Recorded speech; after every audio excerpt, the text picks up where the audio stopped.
macaws. They are the largest of the flying parrots. And they are found in Brazil, Bolivia, and Paraguay. Now, if you take a look at Apollo's huge beak, they have a biting pressure of almost 900 pounds per square inch. You guys definitely need to know what you're doing when handling these birds. Now, unfortunately, the hyacinth macaw is on the endangered species list, but it's wonderful to show him here to you guys today. How about a hand for Apollo? Oh, hey, guys, have you ever seen Sydney? He's my bird. He's a little white birdie stuff. Big, he's got the yellow feathers. He's where? Right there, right there? There. Over there? You guys sure? Oh, well, yeah, that's not Sydney, but it is a bird. So good job. Wait, no, so you know, the innkeeper told me about this bird. This must be Hobie, everybody. How about there, Hobie? There we go. Hey, now Hobie is a laughing kookaburra. Now the kookaburra is only found in 3 places in the world, and that is Australia, New Guinea, and the Aru Islands. Now they're carnivores, which means they eat meat, and they've even been known to snatch meat while it's cooking off of a barbecue. Now what the laughing kookaburra is best known for is their calls.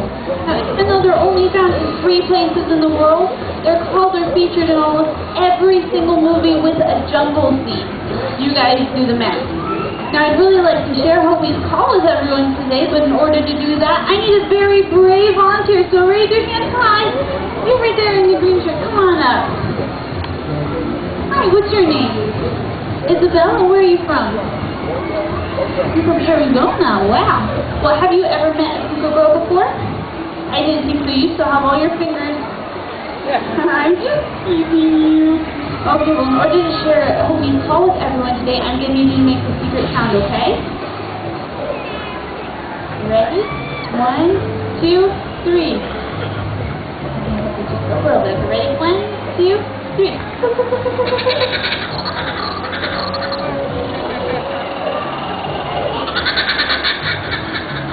How was that, everybody? Isabel, for helping us today, I'm going to give you a pass for free Laura sheep or giraffe feeding. Everyone, how about a big hand for Isabel? And how about one more big hand for our laughing kookaburra, Hobie? There you go, Hobie. Up on up here. There we go. Okay, guys, we've been a little distracted, but I really need to find Sydney. Now again, he's my bird.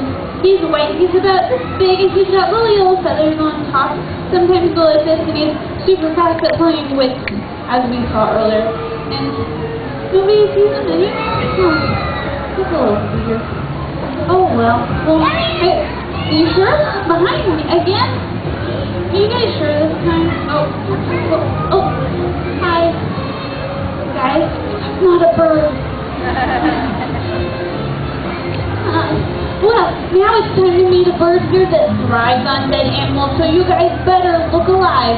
Please, again, remain seated and take a look to the birdhouse on your left. This is our turkey vulture, and he goes by the name of Lautrec.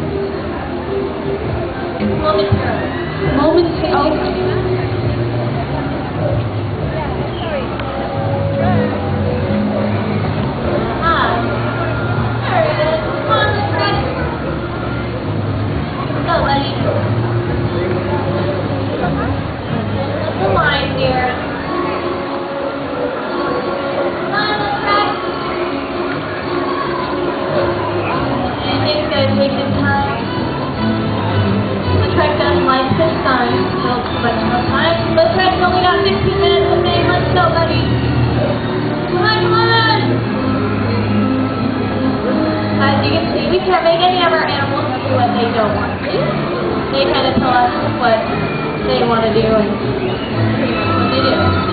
There we go.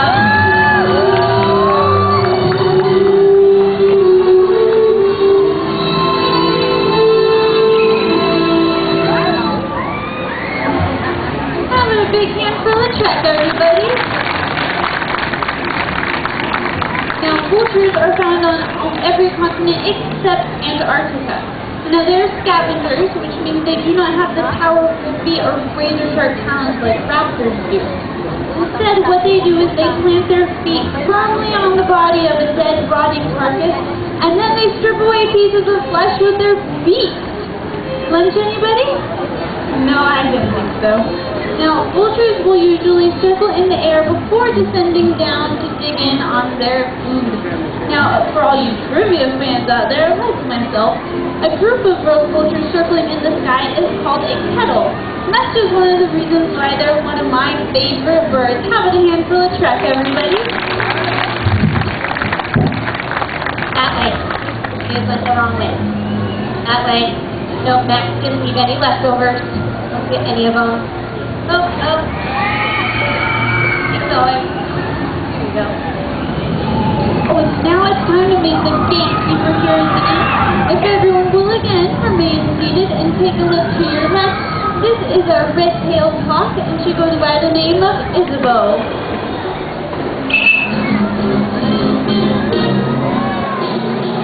Now, Isabeau is the gatekeeper here at the inn because of some of her many special adaptations. Now, she has the ability to spot an intruder from a mile away. Now, once she has the intruder in her grasp, she'll swallow it whole and then regurgitate the herringbones a day later. Now, they're one of the most widely distributed birds in the Americas, and the red-tailed hawk's feathers are even considered sacred by some Native American tribes. So you may notice the heavy leather glove that Griselda the innkeeper is wearing, because raptors have the strong, powerful feet and razor-sharp talons. That heavy leather glove comes up well-needed protection. Everyone, how about a big hand for Isabeau?